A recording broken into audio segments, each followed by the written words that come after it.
The music rose the moment she said it. Violins swelling, laughter floating, glasses clinking around us. My sister leaned close, white silk brushing my arm, her smile fixed in place for the audience.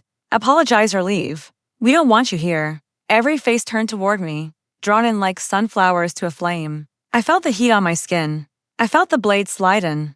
I nodded once. I didn't apologize. I walked away. The door shut behind me with the sound of a final judgment, no echo, no drama, just done. I had helped plan that wedding.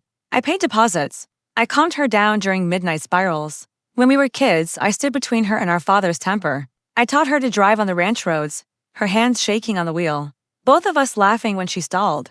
We grew up dusty and reckless, shaped by land and rules we learned how to bend together. I loved her. That's why it hurt.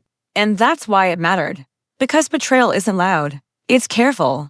It hides behind lace and lipstick and calls itself necessity. I found out the truth 2 weeks before the wedding, not from her, but from an email she forgot to delete on the ranch office computer. My name was in the subject line, not as a sister, but as a problem. She and her fiancé, now her husband, had decided the ranch needed clean ownership. Investors didn't like complications. I was the complication. Their plan was smooth and quiet.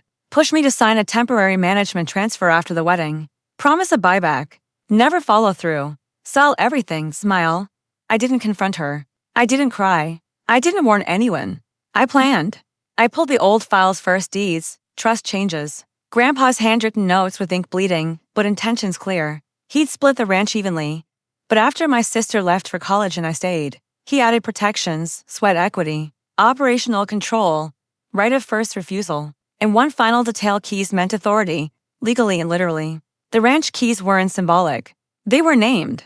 I hired a quiet, expensive lawyer. We audited accounts, traced wedding expenses tied to ranch funds, documented and authorized meetings with buyers on our land.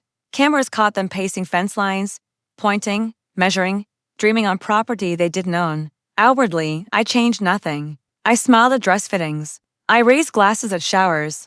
I wore calm like armor. At the wedding, she struck early, public, sharp, humiliating, trying to break me before the ask.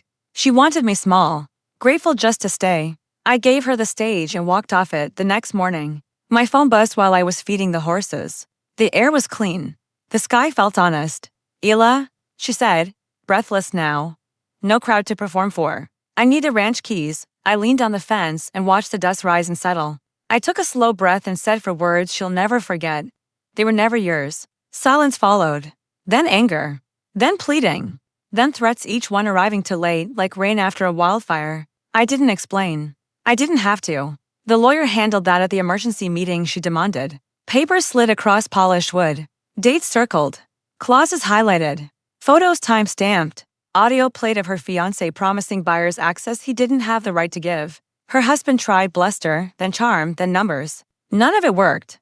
The ranch board froze their accounts. Buyers disappeared. The venue issued a revised invoice. Personal charges were separated from business funds. The bank called their loan immediately. She cried, not for me, but for the future she'd already spent. When she showed up at the ranch without warning, I met her at the gate. The keys felt heavy in my pocket. She reached for them out of habit. I stayed still. "You humiliated me," she said.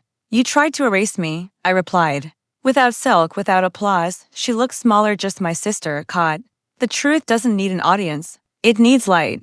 I offered fair terms, a lease, transparency, boundaries, respect. She refused. Pride costs more than people think. The fallout was quiet. That's how real consequences come. No viral moment. No applause. Just doors closing where they once opened. Calls that stopped being returned. A life forced to relevance. I kept the ranch. I improved it. I paid the staff better. I put my name on the gate beside Grandpa's. The land seemed to breathe easier. Sometimes I think back to the music swelling when she tried to break me, to the certainty in her eyes. I didn't act out of revenge. I acted because I refused to disappear. Power doesn't shout. It waits, it watches, it remembers. And when it finally speaks, it only needs for words.